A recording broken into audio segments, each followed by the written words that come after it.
All right, welcome to episode 7 of A Mile High and About to Die. I am Zach Blum, your co-host.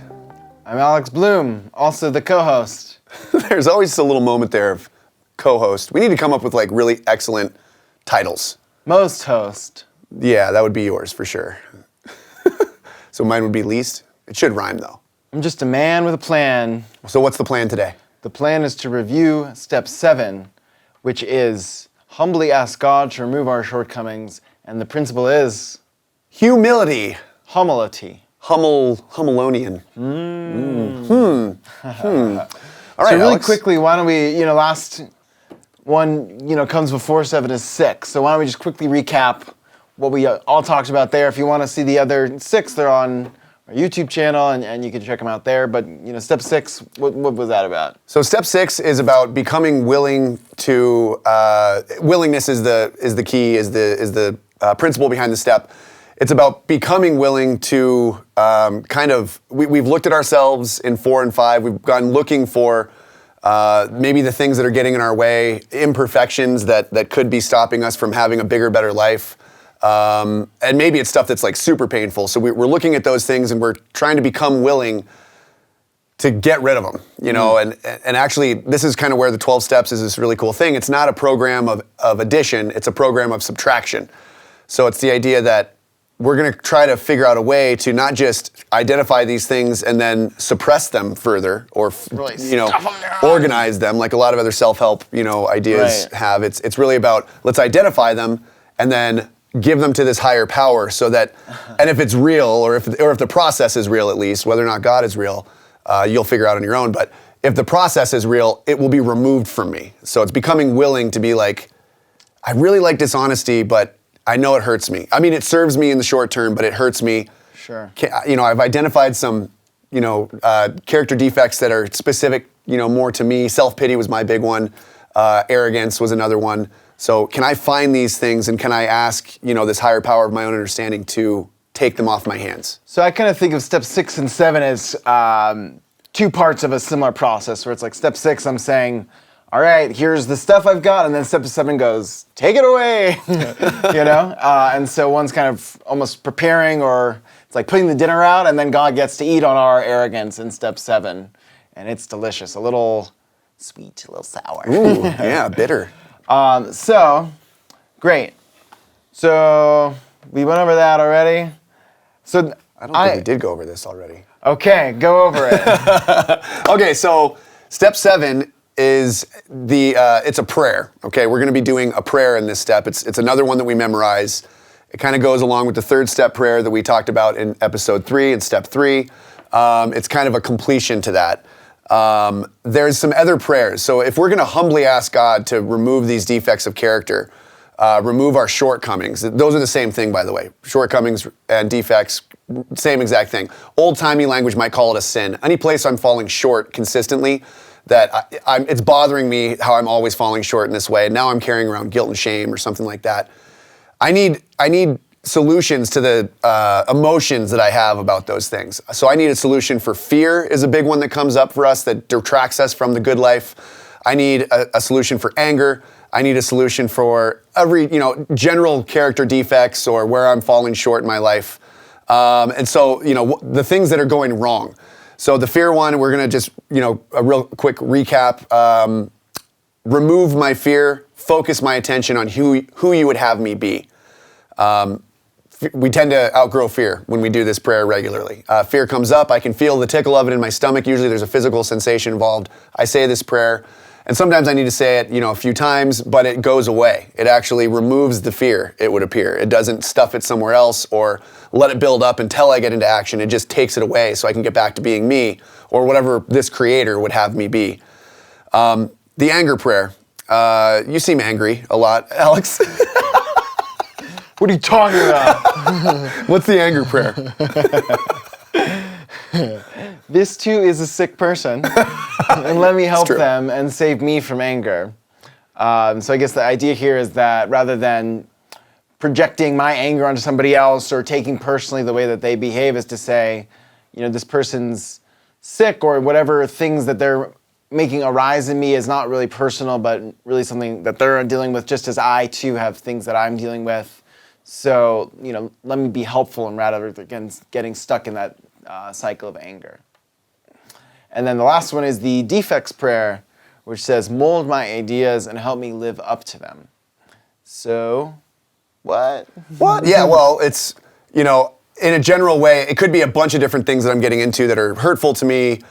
We learned this in the sex inventory, so it might be around sex and lust or whatever, but it could be anything. It could be I'm lying all the time and I'm noticing it, or I'm wanting to lie all the time. It hurts to even notice that I want to do it. And, can you give me a new ideal?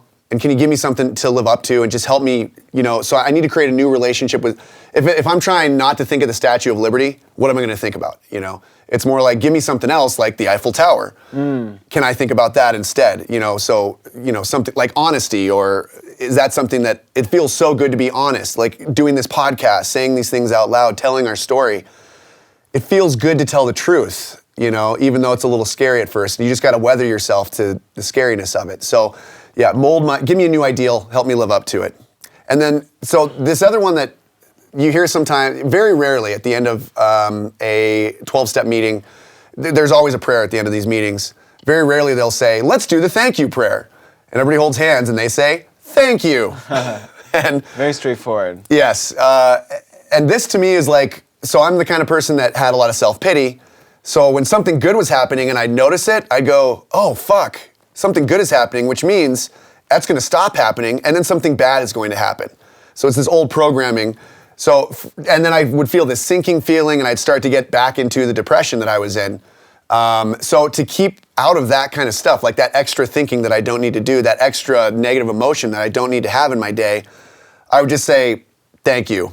Thank you for this. This is amazing. And it would just kind of like soothe me down a little bit. It would get me back into humility, where it's not about me anymore. I'm just, oh, thank you. This is a great thing is happening. I bet many more great things will happen if I continue to have the right attitude and serve a greater good. Love it. Yeah, so those are kind of the prayer recaps that if we're going to ask this higher power to humbly ask this higher power to remove something, these are the ways that we're doing it. And it's not like, hey, God up above, you don't have to believe in God to do this stuff. And as a matter of fact, if you're an atheist or agnostic listening to this, sounded like I was speaking another language there. If you're an atheist or agnostic listening to this or watching this right now, you don't have to believe in this stuff, and you might want to square yourself into saying, well, maybe I understand that my human thinking is limited at the very least. Maybe it's flawed, and there might be other thinking out there, other ideas out there in the universe that might be accessible if I can find a way to get outside of my own thinking. Yeah, and I think, believing in, for me, any higher power doesn't have to be a man in the sky with a beer. Like even this room that we're recording this in, like I don't have the power to get people to come together on my behalf and, talk about things openly or play music in a room. And so this room by itself has more power than me. And so it's not hard for me to ask something bigger than myself to be of help to me. And really, to me, it's more, it's kind of, I've heard once like, don't focus on the thing pointing, look at the thing I'm pointing at. And so like, though the prayer may not be perfect, though we may not be perfect, the thing that we're pointing at can be. It's up to you to define it. So if it's not perfect, it's on you, really. Whatever, I can believe in perfect peace or perfect wisdom without having to believe about a man in the sky with a beard. And so these prayers are ways for me to reattach to that sense of knowledge or that connection to something bigger than myself. So I wouldn't get too hung up on every single grammatical comma in every prayer, but more so how do I attach to that feeling? Yeah, and I'll just say one thing about this is, I'm a recovering perfectionist as much as anything else. So when I'm talking about, living a new kind of life, I can't just like not be a perfectionist all of a sudden, or stop doing it. It's more like, it's actually kind of reversing it and going like, I'm actually going to be trying to find the imperfections. Because we talked about this Alexander Solzhenitsyn quote of the line of between good and evil runs down every human heart. And basically, to paraphrase, the best people still have a little bit of evil in them, and the most evil people still have a little bit of good in them. So it's really like, I can't assume that I'm completely free of evil just because I start going in this new direction. That would be arrogant, and to have arrogance would be to fall, again, and go back into to let these things. So really, this is a new way of thinking and living. I'm looking daily throughout the day to see if there's anything in my way or trying to become aware of and notice when there are things in my way from feeling the best that I can feel, thinking the best that I can think, and serving others in the best way that I can possibly serve them. So another way we do that is through another prayer that's more often used, is the 7-step prayer. I say it every morning on my knees as part of my daily prayer regimen. And so I think it's a really beautiful prayer. Do you want to read it? Sure. So, my Creator, I am now willing that you should have all of me, good and bad.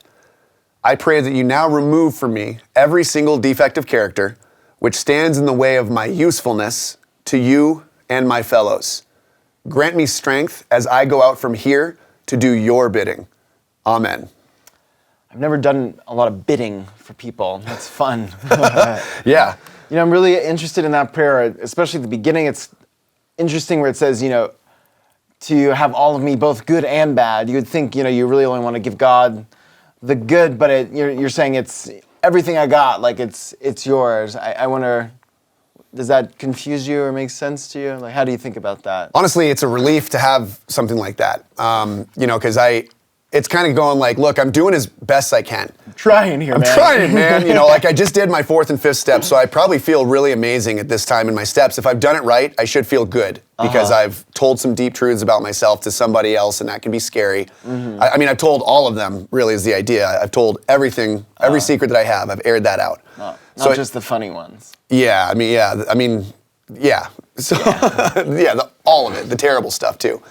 And so it's kind of like, look, you're starting to discover that, you know, I'm not all roses, because I was kind of convinced at the end of my drinking, like, well, maybe not at the end, but leading up to the end, I was like, I'm fine. Like, other people have a problem with this lifestyle. Like, this party is, man. Yeah, like, sorry for partying, bro. Like, you know, but, so I'm at a place now where I've actually looked and seen, like, okay, this was very harmful to me, probably most, but it was also harming other people, which I was okay with harming me, but I wasn't okay with harming other people. Oh, I love harming others. That's funny, but not myself. That's why it's like a yin and yang here, black and white-ish. Together we can cover full harm for everybody. Yes, we harm them all. Yeah, come one, come all. Got me, whatever you want. Yeah, so I like this idea of, you know, just take me as I am and do with me what you will. And that idea of good and bad, it also kind of, you know, there's this part in here about the usefulness. You remove the defects that get in the way of my usefulness to you and to my fellows. Like, so that's a huge concept to be like, I don't think it's all going to go away. I'm not just going to never be afraid ever again or never be angry ever again.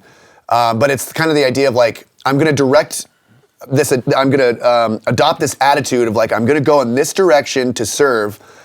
And if something happens where I'm imperfect along the way, I'm going to try and be okay with that, you know, and I'm going to try. So for me being a perfectionist, I would beat myself up if I had a misplaced word, or I would just replay these conversations over and over again in my head. It's like, I'm not going to do that anymore. I need to keep that space free for whatever God needs, you know, that mental space for me to have, whatever God wants me to be thinking about, whatever that means. Yeah, it reminds me, I've heard before, you know, the step 6 principle was integrity, and I've heard this idea that another way to understand integrity... Step 5 principle is integrity. Step 6 is willingness. Step 5 was integrity. Yes. And I've heard before said that another way to understand integrity is like, can you do the thing you were designed to do effectively? So like if a car has a flat tire, it's out of integrity because it can't work as a car, and so you need to fix that tire. And if it's, I don't know, if it has a disco ball light and is super loud and annoying, like maybe that's out of integrity for the purpose of a car as well. And so for me, to be integrity or to be useful, like if I'm so busy pursuing drugs that I can't use my, you know, beautiful looks to impress people, oh God. If I can't use whatever knowledge I have to share with people because I'm so busy pursuing my own self-seeking motives, then I'm out of integrity in that way. And so some of what I hear here in the step 7 is like get all the stuff that gets in my own way so that I can share whatever gifts that I've been given in the most effective way possible. Yeah, and like incorporating the things that I found in my 4th and 5th step in a new integral way where I'm going like, yeah, I've been a monster. Can I identify how I've been a monster and then start using that, pulling it uphill, you know, putting that monster with all that energy that it has for good. and there's some ugly parts of me. Sometimes, I need to be ugly. Like sometimes I get a call late at night to go and help somebody. Yeah. And I have to show up, and there's a monster that I'm dealing with. Gigolo? I'm talking about people who are asking for 12-step help. Ah, okay. I gotta get out there. It's a monster waiting for me. I never got paid, but an unpaid gigolo. I don't remember getting paid, but it hurt a lot.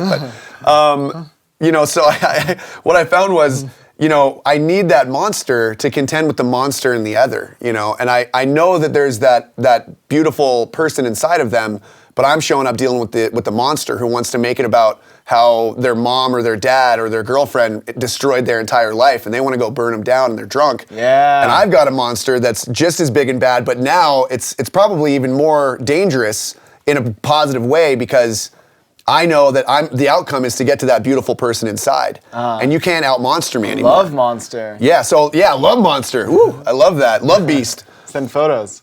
Yeah, monster pics. Cool. Cool. Yeah, so there's some other parts in this prayer. So take all of me, the good and the bad we just talked about, the usefulness. And then what about this, as I go out from here? Yeah, where's the here? Yeah, what is that?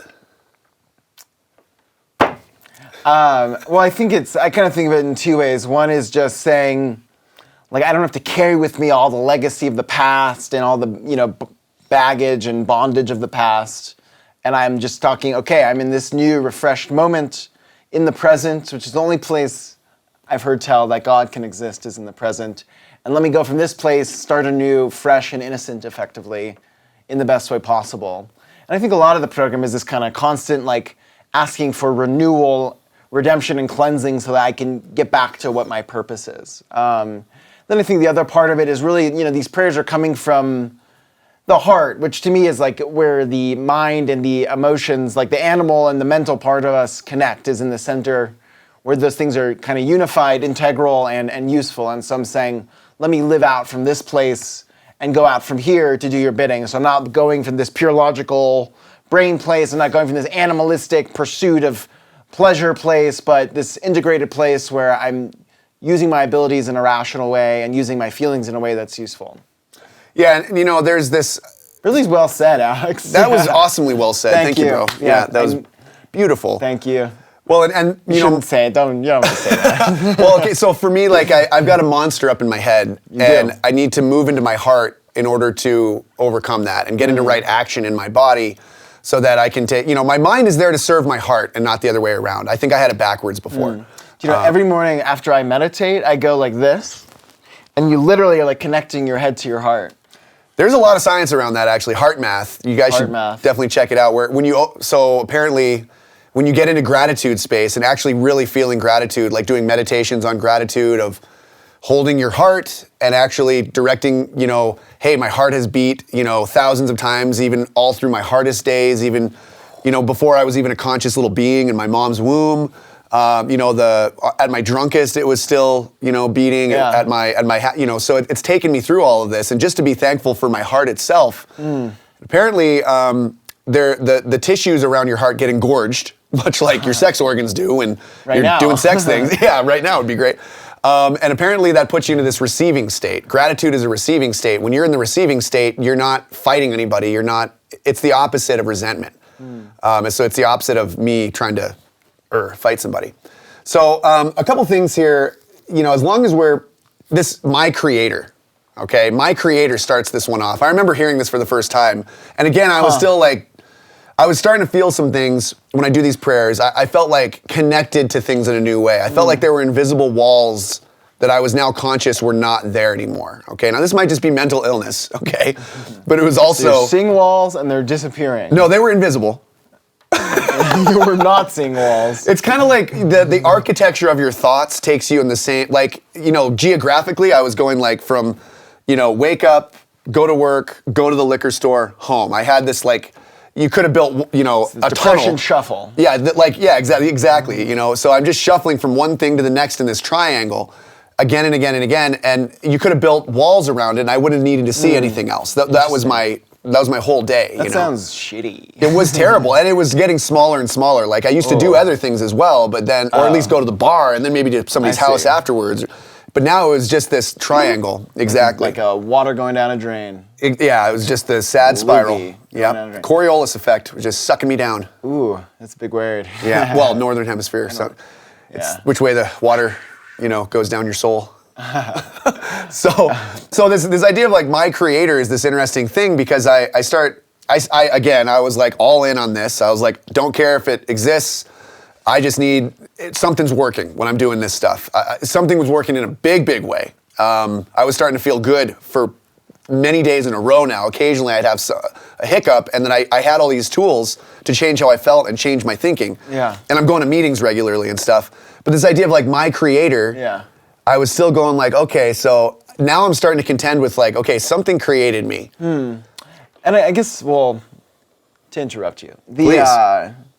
I guess I also think about there's like this literal idea, like my creator, like the thing that created the universe. And then I guess also this like as I go from here sense, like there's something creating me that I'm believing in every moment, right? And so I'm speaking to like my creator in this moment is a belief and love of wisdom. And that's what creates and animates me to go from this place, right? And so it's just constant like process of creation that I don't have to like reference back to the thing that like made my baby body, Yeah. It could be that like what's creating me in this moment. Like it's crazy that like something's keeping the lights on right now and I'm praying to that thing. Oh yeah, and you can get outside of your own types of thinking and be like, well, what would love be saying to me right now? This type of stuff. Yeah. It's like, well, love would want me to accept love. It would just be, it would be begging me to accept love. Kind of yelling at me. Yeah, exactly. Be like kicking me in the balls, like accept my love. That's love. So there's this identity of my creator happening, and then there's a couple other mentions of like what this role is with this higher power thing. Okay, and again, this higher power thing. People have the biggest outcomes of change in their life who change categorically kind of into new people, taking the best things from before, what few I had, and dropping all the bullshit as piecemeal as you can, as quickly as you can, at the speed of your own pain, and you become this other person. So the idea of like the big change that happens there is around this role of having a new higher power. Okay, now there's a couple different roles and different ways to think about it, and you can kind of pick your own. You can think about them. This is another way to kind of meditate about these things. So what are a couple of these roles here? My creator is one of them. So I've been created, the creator created me, whatever that means. He's got the whole world in his hands. He's got the whole wide world in his fucking hands. Other kind of framings there, like a father to a child, a director to his actors, a boss to an employee. And I think all those, have this sort of dynamic of somebody that's sort of making the plan, the other person is executing upon it. And then it's sort of, different sort of relations within that, right? So like a father to a son is like, this familial feeling of it, like, I come from you, I'm of you, and, like the junior version of it, sort of. I think the director to an actor, like, okay, like, let's make it something beautiful together. There's some sort of script, and my job is to fulfill some role in that in the most lively way possible. I think like boss to employer is similar, like we have some kind of shared mission, and I'm going to do my part of it as well as possible, otherwise the capitalist machine will eat the life out of me. Yeah, I also like this idea in the business sense of principal and agent. Like this is like God is the principal and I am his agent. And so like we're doing secret agent. Well, okay, maybe secret. I was secret for a while. I now really we're a little more public. So want to be a spy. Yeah, but I'm like, there's a lot of websites this for idea that. like where it's a rabbit hole. Trust me. Really? To become a spy? Not that kind of spy. Anyway, that's neither here nor there. But what if God showed up and he's like, I got like a mission, like go spread love, Right, exactly. And so like, I'm out. And then you have to go kill people. Well, okay, so we're doing this podcast about the principles behind the steps. So what are the principles? And what, so the principle behind this one is humility. So how, if God is this principle of humility, then, or maybe these 12 steps are like a way of kind of saying these would be the attributes or the principles that a good God would have, or a good higher power would have. I would be kind of like walking humility, just trying to infiltrate, get things done. Exactly, yeah. So what is the agent of humility here to do? Like, so can I, and that actually helps me a lot when I'm going into conversations of different sorts, sometimes a business conversation or, can I be an agent of humility and just ask questions here and find out what's going on, as best I can, and investigate where the truth might be leading to see if I can help this person, or an agent of love. Love is coming up in step 8 next week, as we're doing starting to get into amends. Can I be an agent of love? How would humility act in this situation? How would willingness act in this situation? I love that. Well, you're welcome. Thank you. I've had a lot of time to think about this. Well said. And I think really a lot of thoughts all the time. Our insight of the week. Da-da-da-da-da. Cool. What else? So there's a concept that comes from A Course in Miracles. That's kind of in the 12-step circles. A Course in Miracles it's a different circle, but there's a lot of crossover. There's a lot of people that go to A Course in Miracles, which is this book that was written in the 60s and 70s, and it's channeled, not really written. Channeled, okay, yeah. And so, but it's this spiritual work, and it's this idea of, I like it. I like looking at theology of different works here because there's kind of things that you can pull from different things that help you to have a better experience, right? So they have these 3 states, kind of. Arizona, Colorado, and New Mexico. New Mexico. Not Old Mexico. So wrong-mindedness, right-mindedness, and unity. That these are the 3 states of any, spiritual being having a human experience. Yeah, it's almost like 3 phases, like there's a progression, right? Yes, exactly. Yeah, and so really what I found in doing the work was it was a turn from wrong-mindedness to right-mindedness. So I was finding in my, we're coming up on 8 when we're going to actually be addressing, we're going to be starting to make amends or starting to address the amends process. I found that I was, not just was I had a lot of wrongs that I was doing, looking in my 4th and 5th step. Oh, I was wrong a lot, or I was like doing wrong things a lot. It was more like I had a mind that was coming up with the wrong thing regularly. Like a misperception. And thinking that it was right. And that was, so it stayed locked in that because it was like, oh, I'm right. There's only material here. There's only me versus everybody else here. There's no other perspective. Right. And that's, I was stuck in one perspective, which is kind of like, if you're stuck in anything, there's a good chance that you're going to be very limited. And so wrong-mindedness is kind of a phrase that I found very useful to me. Doing the step work is a turn towards right-mindedness.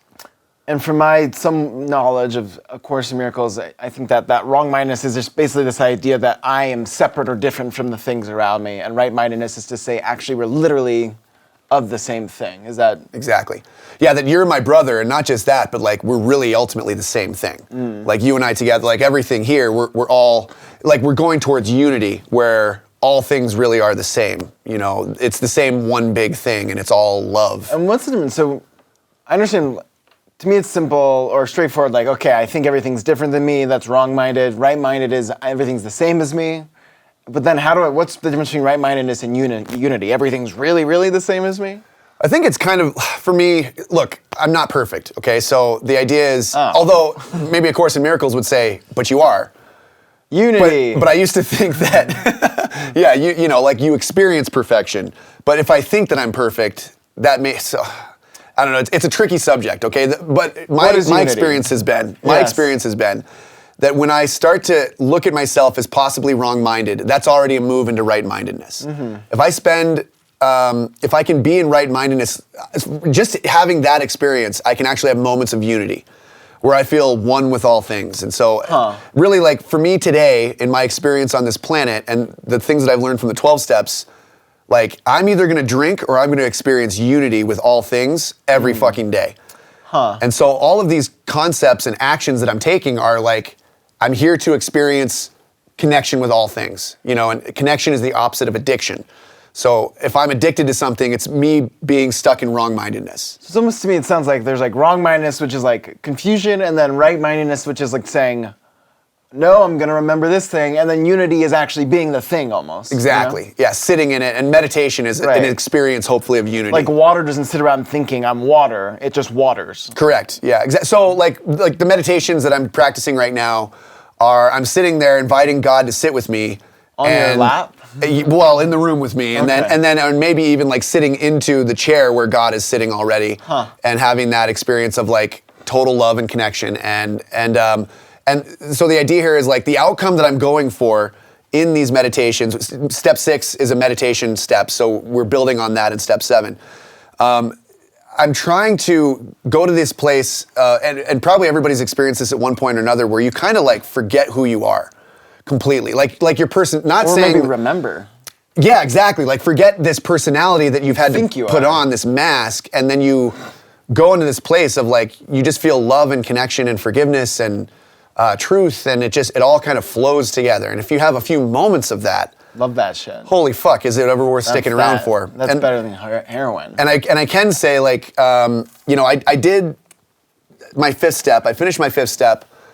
I ripped through 6 and 7 in one afternoon. You finish 5 and then you go home and finish 6 and 7. So all of a sudden you're like, you've jumped through 3 steps in one day. And that's the goal, just to get done so you can get back to drinking. Exactly, yeah. Well, that was my original goal, was I'm gonna rip through these as best as I can, you know? Yeah. But so I also stopped after 7 because I felt so good, I didn't want to go into step 8. Yeah, And I think that's common. yes, and so I actually balked, is what we call it. I balked at step 8, and I just kind of Balked, stayed in like, 7. I was like, oh, it's just gonna stay this good forever. I don't Yeah. need anything else.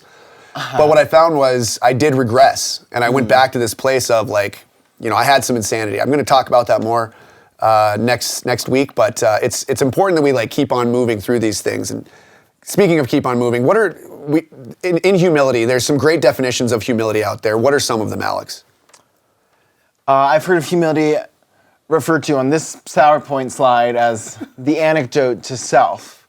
So this idea that like, I don't know, I think it again kind of goes back to this unity or right-mindedness, that like I am of the same level. There's not like Zach, who's way more important than me, our cameraman Tyler, who's way less than me, but like I'm just of the same as everything. And like, one drop of water doesn't think, oh, that piece of water is really better. Actually, they're all just the same. And also water, I don't think thinks thoughts. But the point is to say, like, I can just be instead of having to do so much in a way. Mm-hmm. Does that make sense? It does. I'm glad. So there's also like reference, you've heard like love is not proud. Love is not Love is patient, love is kind. Exactly, yeah. I mean, that's, you hear that at most weddings, and love keeps no record of wrongs. These are other definitions of humility. Humility gets me into love. The lack of humility gets me into self, gets me into pride. And so if I stay in humility, I get to feel this gigantic love. That if love is not proud, as long as I don't get into pride, I'm going to experience love is what I think that means. So it's almost like when I'm in pride, it's like I'm emitting lots of Alexness, right? And so there's no way for anything, godliness or love to enter me.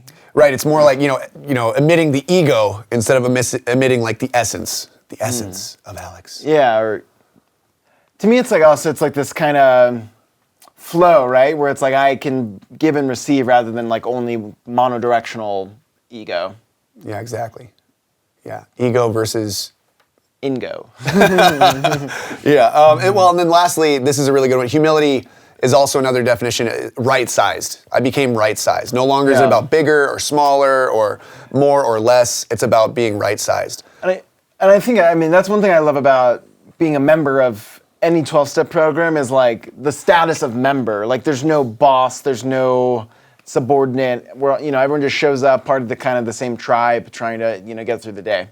Exactly. So we've talked a little bit about, definitions of humility here. Now, in this step, we're still referencing steps, 1 through 6. And in step 6, we found our character defects. And there's 14 of them as identified by Russell Brand, who, he's got like 18 years in recovery, and he's written some books about it, and there's a lot of great literature out there. This is one of them, but he's identified from his experience that we've now stolen, hijacked for you guys, is that there are these 14 forms of self that we can get into that you can try them out all you want, but it's probably going to end you up not feeling great. And so the idea is, I want to feel great, and I'm not going to go to a drink or a drug over it, or a behavior. I need to find it on the inside. So here, we're going to just list out, we talked about them last time, what they are, these 14 forms of self, and then what the anecdote or the opposite would be. Now, if you guys want to meditate on some of these and say, well, I think that's not the right definition, I would encourage that highly, So what is the opposite thing that we're now wanting to look at? So maybe I'll read off the self and you can give the opposite. Perfect. Let's do it. Self-pity. Compassion for others. Self-centeredness. Empathy. Selfishness. Kindness. Greed. Generosity. Lust. Love. Envy. Gratitude. Jealousy. Acceptance. Pride. Grace. Intolerance. Tolerance. I was kind of getting intolerant for a second. That one makes sense. Impatience. Patience. Sloth. Diligence. Arrogance. Humility. Dishonesty. Honesty. Great. So, to kind of wrap things up here, so I'm a really smart guy. I don't know if you guys have figured that out already. I used to fancy myself a really smart guy. That was probably the first, when I was a little kid, I was in my head a lot. I was trying to figure out things so that I wouldn't fuck anybody up, okay? So I came to believe that I was a very, intellectual person. Just because I'm in my head doesn't make me a smart person necessarily, okay? But Which makes you neurotic. definitely, neurotic is high in negative emotion. That was definitely me, okay? And it's still me to a degree, but I can pray into positive emotion now. I can change those things. Thank you, Seventh Step. So the idea of intellect is the balance between humility and intellect. And Because that's something that's like, I have a fear, like, what, am I just supposed to be this, like, drone that just, like, does, whatever? It's kind of like brainwashed or something. I'm not supposed to think anymore. right, And the answer is yes. yeah, don't ever think Send ever your again. money to... Yeah, so they go hand in hand is what we found. And as provided humility goes first. Right. If I start with you, and this actually works so good in every type of, especially in business, I found, when you approach things with humility and you're like asking questions and being a servant, how can I help you? I exist here today in this place to just see how I can help you, and it's not for money at all because God is my employer and I'm whatever He gives me to do. If you're in front of me, I'm here to try to help you if I can. So it's, and then the money just shows up in the account kind of thing. So if I do that, then I'll often be able to see some things that I may not have seen if I rush in there with my intellect to be like, oh, well, I see that, this is a 17, XQ contract that we're going to need for this, and we're just going to... You're selling XQs? Yeah, oh, man, what? Exactly. See, you approach it with humility, and you can help me in that. So when you get helpful, you find that you get into rapport with people a lot. Which is a really good thing on this planet. Yeah, for report. Actually, it would be bring back is what it would mean in French, I think. Yeah, porte is to bring, and rapport, it's RA, so I'm not sure if it's anyway, I'm guessing it means bring back. So, can we bring something together here?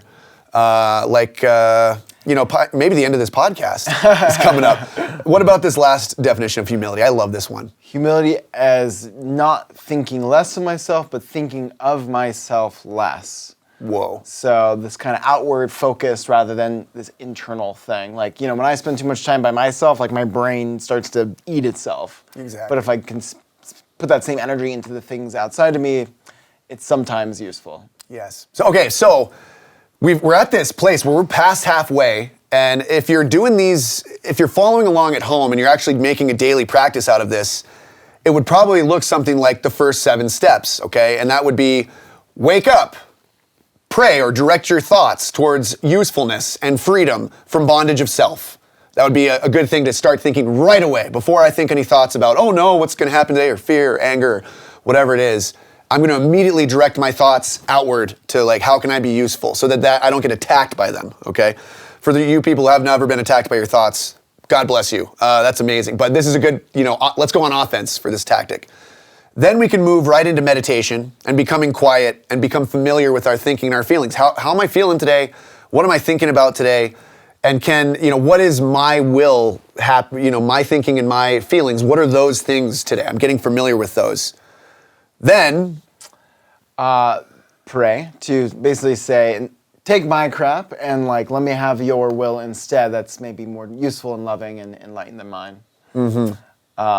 and then go and live, triple exclamation point. Yeah, baby. And repeat as necessary, okay? So if you do, many times throughout the day, if you can kind of check in with whatever, maybe it's a higher power, maybe it's a God, and maybe it's just like these intentions that I've laid down to live this bigger, better life, to shake off these old patterns, to identify them so that I can, hand them off to maybe a higher version of myself, or just to let go of them, okay? But we are going to be left stranded if we don't learn the next two steps, the 8 and 9. Oh, those are the scariest. Yes, but they are the most amazing and the greatest outcomes that we have in terms of, if I'm really going to be rid of my shame once and for all, my guilt once and for all, I need to take drastic action. And so that's what steps 8 and 9 are about. Yeah. And I kind of see it as like, up to this point, it's like we've sort of cleared our own wreckage, we've become wholly new, gotten rid of the things that haven't served us, and now we're going to go deal with other people, basically. Exactly. Yeah, like it's been private, now we're going to make it slightly public. Yeah. Yeah. All right, so next week it's brotherly love in step 8, or familial love, and we're going to get after it, baby. This is awesome. Thank you guys so much for being with us. Thank you to Blackwater Audio. Yep. Tyler Duffus, the man, the myth, the legend, and he's pinching his nipples back there. Oh, we like it. Always. Yeah, and it's not humble, but I love it in a brotherly way. And then Animal Cannibal by our musicians at... Yeah, Avery Quest. Yep, and our artwork by Caleb Bond at 38 State. And just for everybody watching, listening along, and especially those who have reached out, we love hearing from you guys. So thank you. I mean, I've heard from probably more than a dozen people reaching out to me personally, and I just I get teary-eyed when I get reached out to. So thank you guys for following along with us. Thank you for supporting, and we're so happy to hear that we are delivering some good stuff to you. All right, thank you. See you next time.